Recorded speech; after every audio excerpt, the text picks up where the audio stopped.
안녕하세요, 청취자 여러분. 오늘은 좀 특별한 문서를 한번 같이 살펴볼까 합니다. 도널드 트럼프 전 대통령 시절에요. 미국에서 틱톡 사용 금지 이야기가 막 나올 때 백악관에서 내놨던 팩트 시트라는 건데요. 제목도 딱 그래요. 팩트 시트. 도널드 제이 트럼프 대통령 국가 안보를 보호하며 틱톡을 구하다. 당시 상황이랑 백악관이 어떤 해결책을 생각했는지 그 시각을 좀 볼 수 있는 자료입니다. 네, 맞아요. 그때 정말 틱톡이 미국에서 사업을 계속 할 수 있냐 마냐 그런 기로에 있었죠. 네, 그랬었죠. 그래서 이 문서는 바로 그 배경에서 나온 건데 국가 안보 문제도 해결하면서 틱톡 운용은 계속하게 하겠다, 뭐 이런 구체적인 계획을 담고 있다고 주장하는 거죠. 그렇죠. 상당히 논란의 중심에 있었던 제안이었습니다. 그래서 오늘 저희가 이걸 좀 깊이 보려는 건데요. 이 백악관 문서에 나온 계획의 핵심이 뭔지, 그러니까 어떤 식으로 새 회사를 만들려고 했고 또 국가 안보는 어떻게 지키려고 했는지, 그리고 이게 뭐 미국 경제나 사용자들한테는 어떤 의미가 있다고 봤는지, 그런 걸 좀 자세히 파헤쳐 보려고 합니다. 좀 복잡할 수도 있는데 저희가 핵심만 딱딱 짚어서 쉽게 이해하실 수 있게 한번 풀어가 볼게요. 자, 그럼 본격적으로 시작해 볼까요? 이 계획의 시작점, 그게 적격자선 매각, 영어로는 Qualified Divestiture, 뭐 이런 개념이었죠. 틱톡의 미국 사업을 위해서 아예 새로운 회사를 미국에 만들자, 이런 아이디어였고요. 네, 맞습니다. 핵심은 그 소유 구조를 완전히 바꾸는 거였어요. 백악관 문서를 보면 이 새 회사는 지분 과반수를 무조건 미국 투자자들이 가져가야 한다, 이렇게 되어 있고요. 기존 모회사인 중국 바이트댄스는 법적으로 딱 정해서 20% 미만만 가질 수 있게 하고, 이사회에서도 영향력이 크게 제한됐습니다. 이사 7명 중에 딱 1명만 지명 가능하고, 특히 이제 보안 문제 다루는 보안위원회에는 아예 못 들어오게 딱 못 박았죠. 와, 20% 미만 지분에 이사 한 자리, 보안위원회는 아예 배제라. 이건 뭐 정말 중국 쪽 영향력은 거의 없애겠다, 이런 의지가 확 보이네요. 근데 이게 실제 뭐 비즈니스 운영에는 어땠을까요? 기술 공유나 뭐 이런 부분에서는요? 아, 좋은 질문이세요. 물론 문서상으로는 미국 통제하에 둔다는 목표가 명확했지만 실제 운영 효율성이라든지 아니면 기존 바이트댄스랑 기술적으로 어떻게 연결할 건지, 이런 구체적인 부분은 이 팩트시트에서는 사실 자세히 다루진 않아요. 일단은 미국 통제, 이건 엄청 강조하는 데 좀 집중한 느낌이죠.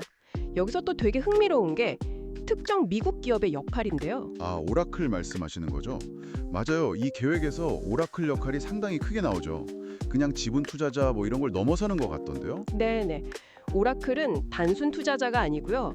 이 새로운 틱톡 합작회사의 신뢰받는 기술 파트너, 그리고 보안 제공업체 역할을 맡기로 되어 있었어요.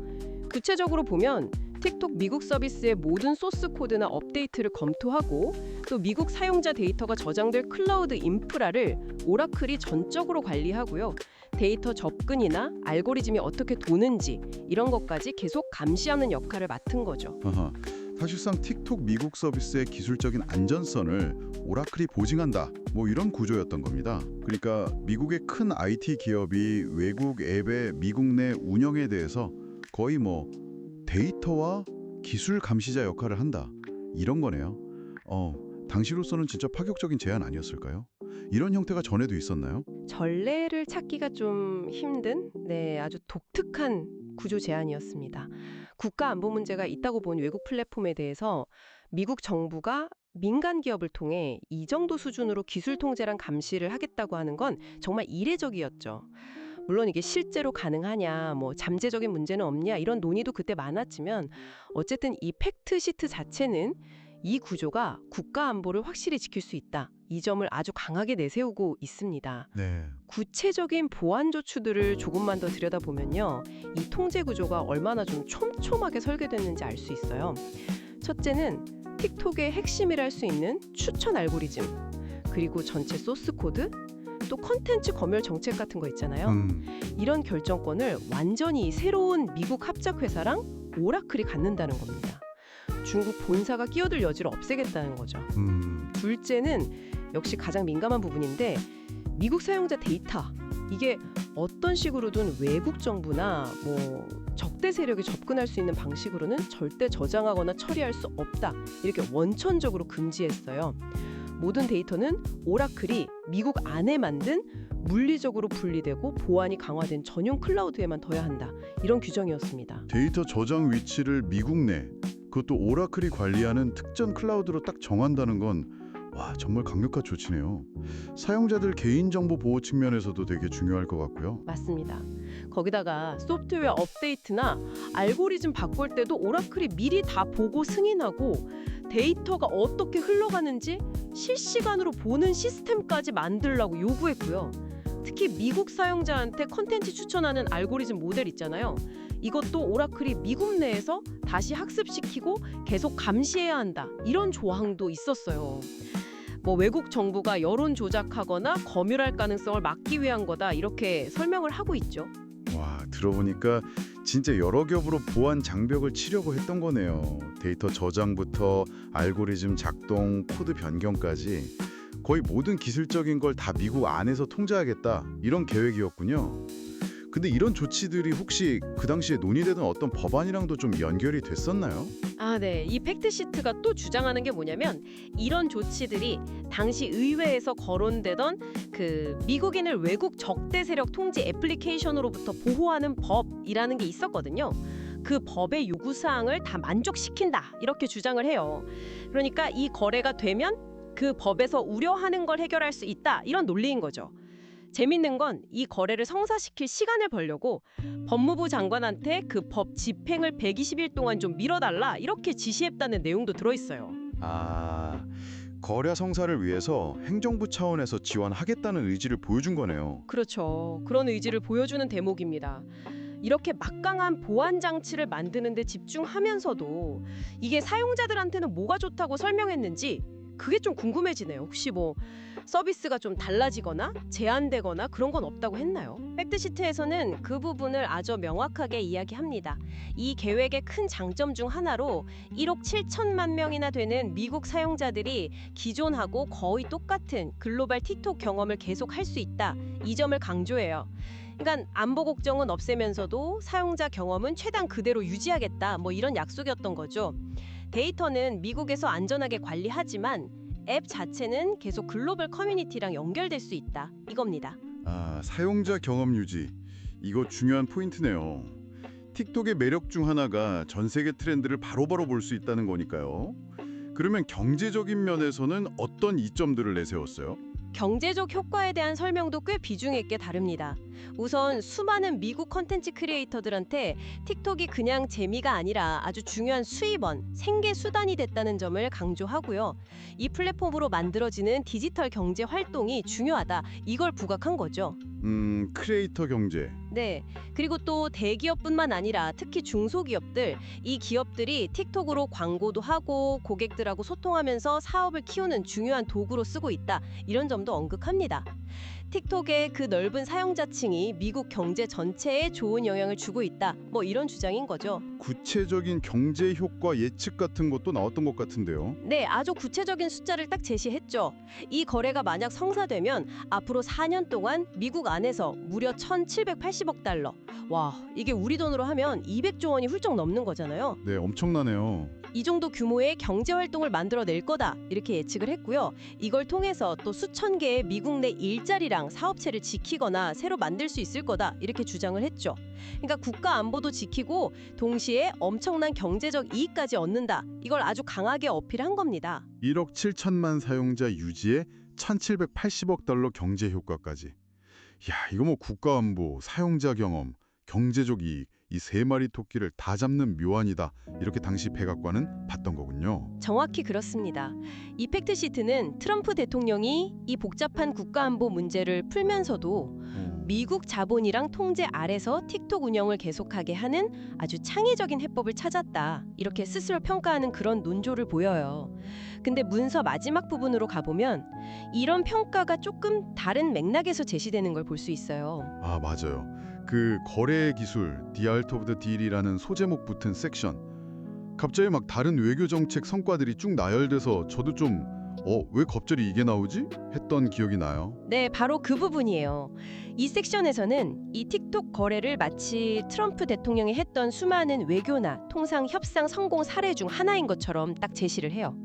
뭐 아브라함 협정, 미국, 멕시코, 캐나다 협정, USMCA, 중국이랑 1단계 무역 합의, 해외에 억류됐던 미국인들 풀어온 거, 여러 나라랑 무역 협상 타결한 거, 심지어 파나마가 중국 1대1로 참여하려던 걸 막은 것까지 이런 다양한 성과들을 쭉 나열하면서 틱톡 문제 해결 능력도 이런 거래의 기준의 연장선에 있다, 이런 이미지를 만들려고 하는 거죠. 그렇군요. 이게 단순히 틱톡이라는 한 가지 사안에 대한 해결책 제시다. 이걸 넘어서서 이걸 트럼프 행정부 전체의 어떤 협상 능력, 성과, 이걸 보여주는 증거로 쓰려고 했다. 이런 의도가 있다는 말씀이시네요. 네, 맞습니다. 이 거래의 기술 섹션은 사실상 틱톡 딜을 그냥 기술 안보 문제를 넘어서 트럼프 행정부의 성공적인 협상 포트폴리오 중 하나로 자리매김하려는 좀 정치적인 메시지가 강하게 담겨 있다고 볼 수 있어요. 다른 성과들이랑 나란히 놓으면서 이 딜이 얼마나 정당하고 중요한지, 그리고 대통령이 얼마나 이걸 잘 해결했는지 이걸 강조하려는 의도가 아주 명백해 보입니다. 이게 바로 이 팩트시트가 가진 또 다른 측면, 그러니까 정보를 전달하면서 동시에 어떤 특정 정치적인 이야기를 만들려는 목적을 보여주는 부분인 거죠. 문서 마지막에 트럼프 대통령 본인 말도 인용돼 있죠. 만약 우리가 그것을 구할 수 있다면 나는 그것이 매우 좋은 일이라고 생각한다. 그리고 나는 그것이 미국에게 경제적으로 좋을 것이라고 생각한다. 이 말이요. 이것도 딱 그런 맥락에서 볼 수 있겠네요. 자, 그럼 오늘 살펴본 내용들을 한번 쭉 정리해 볼까요? 오늘은 트럼프 행정부 시절 백악관이 발표했던 틱톡 관련 팩트시트를 좀 깊이 있게 봤습니다. 핵심은 틱톡 미국 사업을 위해서 미국 투자자가 과반수를 갖는 새 합작 회사를 만들고 바이트단스의 지분이나 영향력은 확 줄이고 오라클이 핵심 보안 파트너 역할을 한다. 이런 구조 제안이었죠. 네, 그리고 국가 안보 차원에서 알고리즘, 소스 코드, 데이터 통제권을 확보하고 모든 미국 사용자 데이터는 오라클이 관리하는 미국 내 보안 클라우드에만 저장하고 소프트웨어 업데이트부터 데이터 흐름까지 아주 강력하게 모니터링한다. 이런 여러 겹의 보안 조치들이 제시됐고요. 이 모든 게 당시에 논의되던 특정 법률의 요구사항을 충족시킨다. 이런 주장이었습니다. 네, 사용자 입장에서는 기존의 글로벌 틱톡 경험은 거의 그대로 가져가면서 데이터는 안전하게 보호받을 수 있다. 이렇게 얘기했고 경제적으로는 1,780억 달러라는 어마어마한 효과와 일자리 창출을 기대할 수 있다. 이런 긍정적인 전망을 내놨습니다.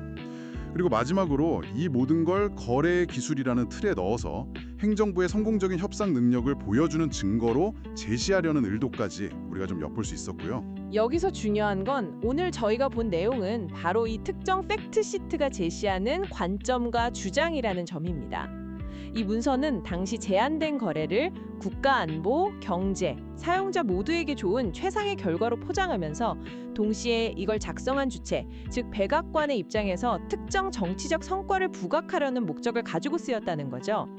따라서 이 문서의 내용을 이해하는 것과는 별개로 그 배경이나 제시 방식을 좀 비판적으로 볼 필요는 있겠습니다. 그렇군요. 오늘 이 문서의 세부 내용들을 이렇게 꼼꼼히 보니까 당시에 그 복잡했던 상황이나 고민의 흔적들이 좀 느껴지는 것 같습니다. 청취자 여러분께 마지막으로 질문 하나 던지면서 마무리할까 하는데요.